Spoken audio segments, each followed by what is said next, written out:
प्यारे बच्चों, आप सभी का स्वागत है अपने चैनल खुराई जीएमएस कोचिंग में। तो चलिए मैं आपको अपने यूट्यूब चैनल से इस किताब का फुल सलूशन लेकर आ चुका हूँ। एट गेट अभ्यास पुस्तक कक्षा 8 का विषय विज्ञान का हमने आपके लिए संपूर्ण किताबों का हल लेकर आज आ रहे हैं थोड़े थोड़े करके।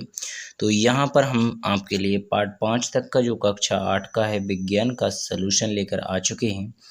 आज इस वीडियो के माध्यम से कक्षा 6 आपका लेकर आ चुके हैं, जिस पाठ का नाम है जंतुओं में जनन। तो चलिए इस पाठ का संपूर्ण हल के साथ कंप्लीट करते हैं। तो हमारे इस चैनल के माध्यम से जुड़ जाइए। यहाँ पर हम संपूर्ण पेपरों का सलूशन आपको यानी किताबें संपूर्ण भरवा देंगे, ठीक है। ये हमारी 100% गारंटी रहेगी। तो चलिए वीडियो को स्टार्ट करते हैं। तो यहाँ पर आपको ये सभी दिख रहे होंगे।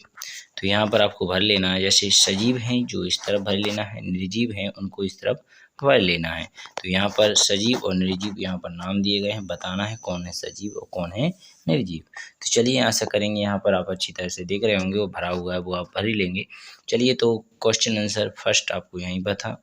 इसके बाद क्वेश्चन नंबर 2 यहाँ पर दिखा गया है। चलो देखें कौन कौन जंतुओं में बच्चों से परिचित है, इस सारणी को पूर्ण करने का प्रयास करें। मनुष्य एक शिशु में आता है, बिल्ली एक बिलौटा होता है, बच्चे अंडा, ठीक है। जंतु को बच्चों में ले जाना है। जैसे बिल्ली है उसे क्या कहते हैं, बिलौटा। इसके बाद कुत्ता को पिल्ला कहते हैं और तितली को प्ल्यूपा कहते हैं बच्चों में, प्यूपा कहते हैं। मुर्गी को अंडा कहते हैं, गाय को बछड़ा कहते हैं, मेंढक को टेटपॉल कहते हैं। इस प्रकार आपका क्वेश्चन हो जाता है। चलिए अब चलते हैं आगे के क्वेश्चनों पर। तो यहाँ पर लिखा है नीचे दिए गए शब्दों में यानी आपको खाली स्थान प्रोवाइड किए गए थे, इनको आपको भर लेना है अच्छी तरह से। थोड़ा चलिए जूम कर लेते हैं कि साफ दिख जाए आपको। तो पहले नंबर पर यहाँ पर सही विकल्प लेना था। तो प्रजनन यहाँ पर आपको दिख रहा होगा, इसे पहले नंबर पर भर लेना है। नेक्स्ट क्वेश्चन में आगे यानी निषेचन, तो ये पहले नंबर पर निषेचन दिख रहा है, यहाँ पर दूसरे नंबर पर भर लेना है। तीसरे नंबर पर लैंगिक, तो यहाँ पर तीसरे नंबर पर इस लैंगिक को भर लेना है। इसके बाद रहेगा अगला क्वेश्चन, तो यहाँ पर जरा युज इसका राइट आंसर रहेगा। तो यहाँ पर जरा युज को भर लेंगे चौथे नंबर पर। और अलैंगिक अर्थात 5वें नंबर पर दिया गया है, तो इसे अलैंगिक 5वें नंबर पर कंप्लीट कर लेंगे। तो आशा करेंगे आपको सभी खाली स्थान कंप्लीट हो जाते हैं। चलिए ऑब्जेक्टिव क्वेश्चन नंबर भी देख लेते हैं। तो आपकी स्क्रीन पर ऑब्जेक्टिव क्वेश्चन है आ चुके हैं, तो इनको भी आप देख लीजिएगा। सही विकल्प के आगे सही का चिन्ह लगाएं, ठीक है। इतना ही करना है। तो आपको सही विकल्प के आगे सही का चिन्ह लगा हुआ वैसे तो दिख ही रहा होगा, फिर भी देख लीजिएगा। परखनली शिशु का विकास होता है, तो मादा के शरीर में कहाँ पर होता है, मादा के शरीर में लिखा हुआ है आपको। नेक्स्ट क्वेश्चन दूसरा दिया गया है, चित्र में दर्शाए गए जंतु के जीवन चक्र के विभिन्न अवस्थाओं में ए बी सी डी व क्रमशः है, यानी क्रम बताना है कौन सा है।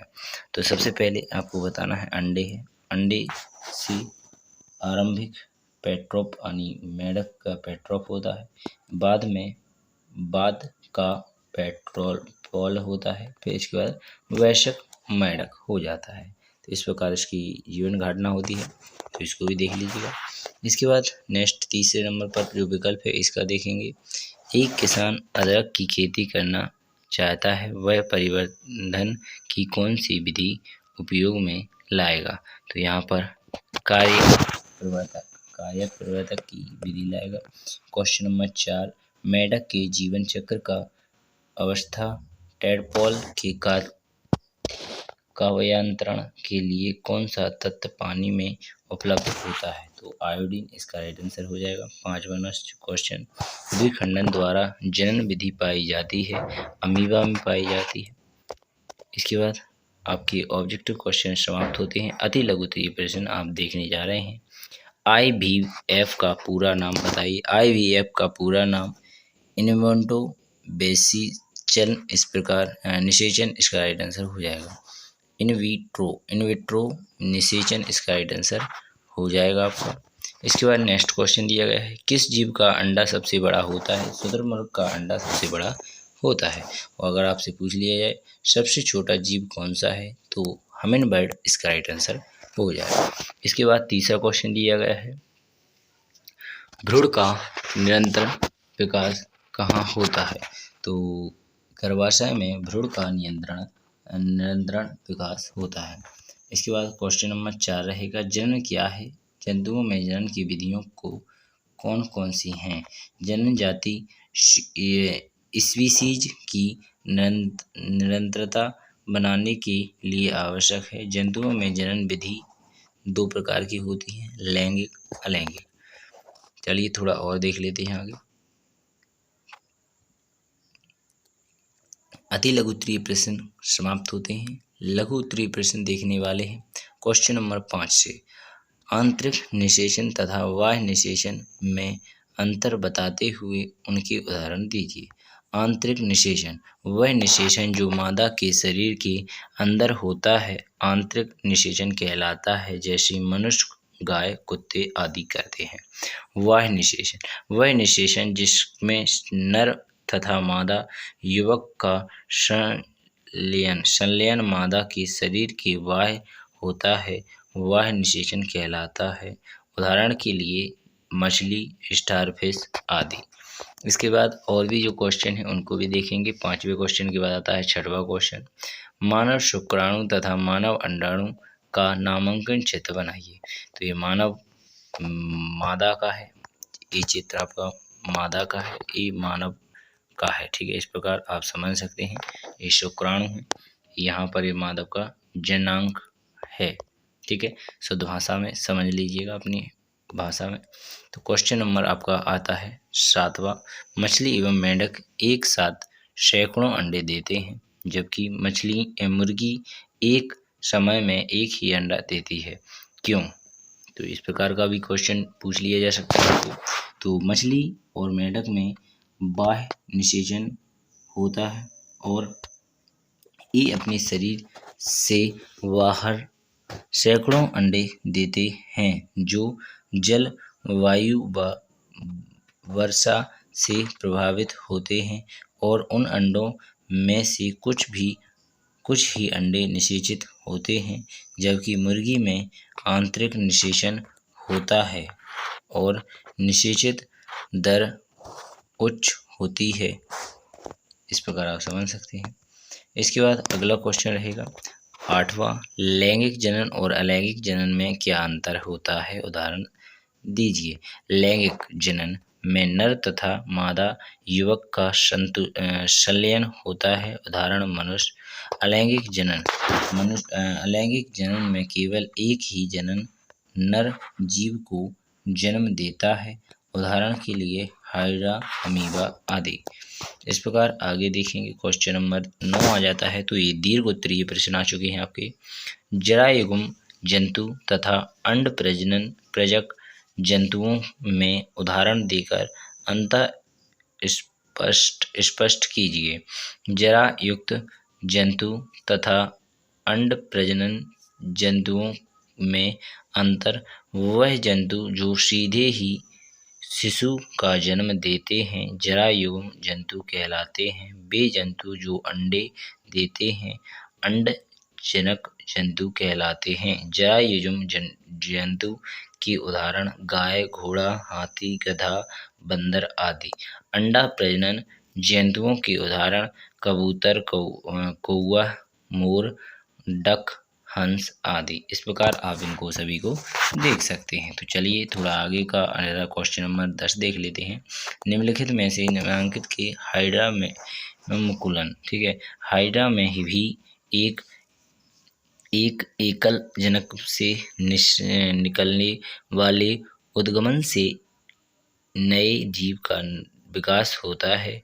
इस प्रकार के जनन को, जिसमें केवल एक ही जनन नए जीव को जन्म देता है, अलैंगिक जनन कहलाते हैं। हाइड्रा में मुकुलन से नया जीव विकसित होता है, इसलिए इसी प्रकार के जनन को मुकुलन कहते हैं। तो आपको बता दें, देखिए यहाँ पर ये निकल रहा है थोड़ा, फिर थोड़ा देखिए और बड़ा हो गया, फिर यहाँ पर एक और बन गया, इसे काट कर दूसरी जगह लगा देंगे तो एक और आपका हाइड्रा बन जाएगा। तो इस प्रकार का होता है इसमें प्रजनन। ठीक है, तो इसके बाद नेक्स्ट जो आगे दिया गया है इसे भी देख लीजिए थोड़ा। इसके बाद आता है अमीबा। अमीबा एक कोशिकीय होता है। इसमें केंद्रक के दो भागों में विकसित सीजनन क्रिया प्रारंभ होती है। इसके बाद कोशिका भी दो भागों में बट जाती है, जिससे प्रत्येक भाग में केंद्रक होता है। परिणाम स्वरूप एक जनन से दो अमीबा बनते हैं। इस प्रकार अमीबा जनन को जिसमें जीव प्रभावित होकर दो संतुलित उत्पन्न करता है द्विखंडन कहलाता है। जैसे आप यहाँ पर देख सकते हैं, अच्छी तरह से आपको दिख रहा होगा कि पहले एक था, तो यहाँ पर थोड़े दो उनके केंद्र बने, फिर उनको आपस में थोड़ा टूटने लगे, फिर टूटकर बन गए दो अलग अलग। तो आशा करेंगे आपको यह भी समझ में आ गया होगा। तो क्वेश्चन नंबर आपने 10 का अच्छी तरह देख लिया है। तो प्रोजेक्ट फर्स्ट देखेंगे आप। तो प्रोजेक्ट फर्स्ट में आपको कुछ जरायुगम एवं अंडा प्रजनन दिख रहे होंगे। तो ये जो ऊपर लिखे हुए हैं ये आपके जरा डायरेक्ट बच्चे देते हैं, जो अंडे देते हैं वो यहाँ से आपको कबूतर से नीचे तक हंस तक दिख रहे होंगे। तो इस प्रकार इनको आप लिख लीजिएगा। तो इसके बाद इसी का थोड़ा और आगे है, तो ये चित्र दिए गए हैं, चित्र ही पूछे थे। ये हाइड्रा का है, ये अमीबा का है, दोनों को चित्र लिख लीजिएगा। और चलिए क्वेश्चन नंबर आपका 2 रहेगा, तो यहाँ पर 2 भी देख लीजिएगा। एक गुलाब की कलम को कि तो इस प्रकार आपको 2 दिसंबर को जड़ एवं शाखा और 15 दिसंबर को पत्तियां, 30 दिसंबर को फूल निकलना, इस प्रकार की क्रिया होती है। तो ऊपर आप देख लीजिएगा, को पढ़कर ऊपर के फिर ये आंसर आपको दिए गए हैं, तो इनको लिख लीजिएगा। तो यहीं पर आपका पार्ट 6 का संपूर्ण हल कंप्लीट होता है, कक्षा 8 विज्ञान का। तो इसी प्रकार सभी विषय के हम आपके लिए प्रोवाइड कर रहे हैं। तो आपका विशेष साथ चाहिए, जिससे आप हमारा जितने चाहे उतने बच्चों के लिए शेयर करें, उनको हमारी इस वीडियो तक जरूर जोड़ें और पहुंचाएं इस वीडियो पर। और आपका बस इतना ही सपोर्ट हमारे लिए बहुत होगा। धन्यवाद। जय हिंद, जय भारत। ना कहना भूलें आप भारत।